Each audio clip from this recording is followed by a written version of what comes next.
This episode of Android Q&A is brought to you by Full Sail University. Well, you had to know that with the roaring success that Kim Kardashian had with her Hollywood game app, there'd be other celebrities trying to cash in on that opportunity.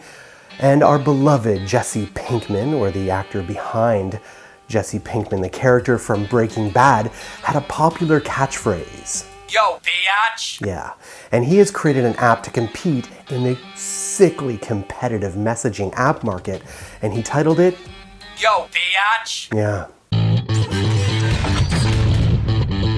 That's right, Aaron Paul, the actor otherwise known as Jesse Pinkman, made the announcement via Twitter in typical Jesse Pinkman fashion. Yo, biatch! to everyone that has ever asked me to call them a, Biatch! here you go. It's an app. Biatch! Happy holidays. Now, the app is currently only available on iOS, but don't you worry, Jesse Pinkman responded to us Android lovers. The Android app is expected to come early 2015. The app is very similar to the previous released Yo application in the way that you can't directly send messages to someone like you would on WhatsApp or Hangouts, but rather send them free phrases which can be added to via an in-app purchase from the app that end in the word BITCH. In the voice of Jesse Pinkman, of course. How many of you liked the Galaxy Note Edge? If you did, it looks like Samsung's coming out with a Galaxy S6 Edge. As reported by Sam Mobile, Samsung is rumored to launch a different form factor along with the Galaxy S6 next year. Much like the Note this year, the Galaxy S6 is said to launch in two variants, one with the plain slab of glass like we're used to, and one with a curved edge display. We're unsure if the screen will have the same curve on the right-hand side of the edge like it did with the Note Edge, but we're hoping Samsung improves on the form factor, as the curved screen device had some problems on its own, especially for left-handed users. Didn't Samsung just announce a few weeks ago that they were going to reduce the number of different models that they had?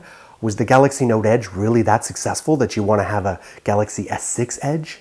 Come on, Samsung, what's going on? Now, I know many of you are going to be happy about the rumors surrounding the HTC One M9. Right now, we hear rumors of a spec list that is right on par with the latest and greatest phones. A 5.5-inch QHD display is a good start, the Snapdragon 805 processor is a solid choice, and 3 GB of RAM should ensure that this phone ticks along at a decent pace.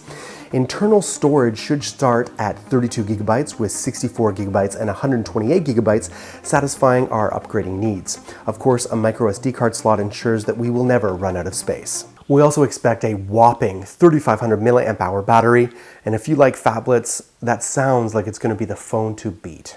Now, I know a lot of you guys love tech, and you love it so much you might be considering a career in tech, and if you do, you need to know one of the most important things, and that is that in your education and training, you need a proper balance of both theory and practice.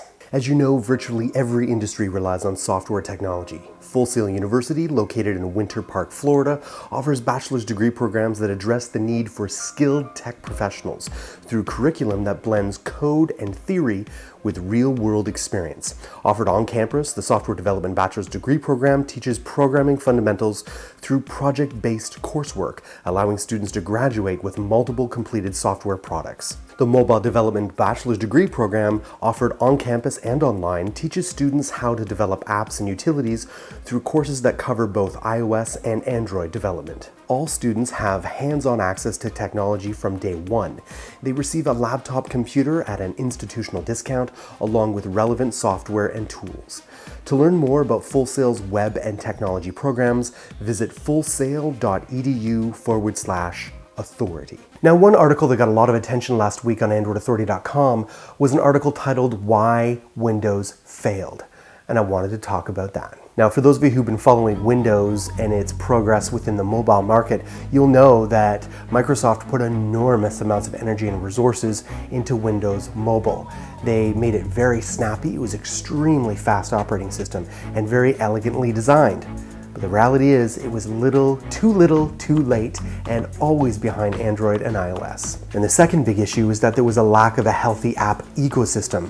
Sure, you're gonna have the big boys like Angry Birds and Netflix create apps for Windows Mobile, but those average middle class developers were not enticed to build on the Windows Mobile platform because there just simply weren't enough users to do so to merit all that investment.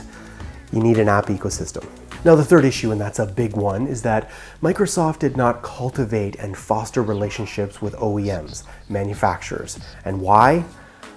Well, who knows? I mean, Microsoft was completely dominant for what, like 20 years? It was the operating system for 98% of the world.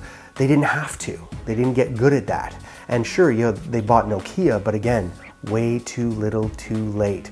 You have to have friendly relationships with manufacturers just to deal with the supply chain issues alone. So is that it for Microsoft? Can we just bury and forget about them altogether? Well, no. You guys got to remember, for those of you who are old enough, IBM. IBM in the 80s was a monster. I mean, they were so huge in the tech field that when people referred to PCs, every PC was either an IBM PC or an IBM clone. That's how big they were. The only alternative was Apple, and that was still a relatively small market. But there is hope for Microsoft. They have something that was hugely successful, and that was the Xbox. Perhaps, can they Xbox rebrand pretty much all their hardware? Because the Xbox is fantastic, and it has a fantastic reputation. They have to build on that. Let's hope for Microsoft's case. Thanks for watching Android Army. My name is Jace, and I would love to connect with you here on Google Plus or Twitter. You don't want to forget about my brothers in Android, Josh, Joe, and the Tech Ninja Kevin, Lon and Chris, Gary and Ash, all working real hard to deliver the best Android content on the planet. I shall see you next week on Android Weekly.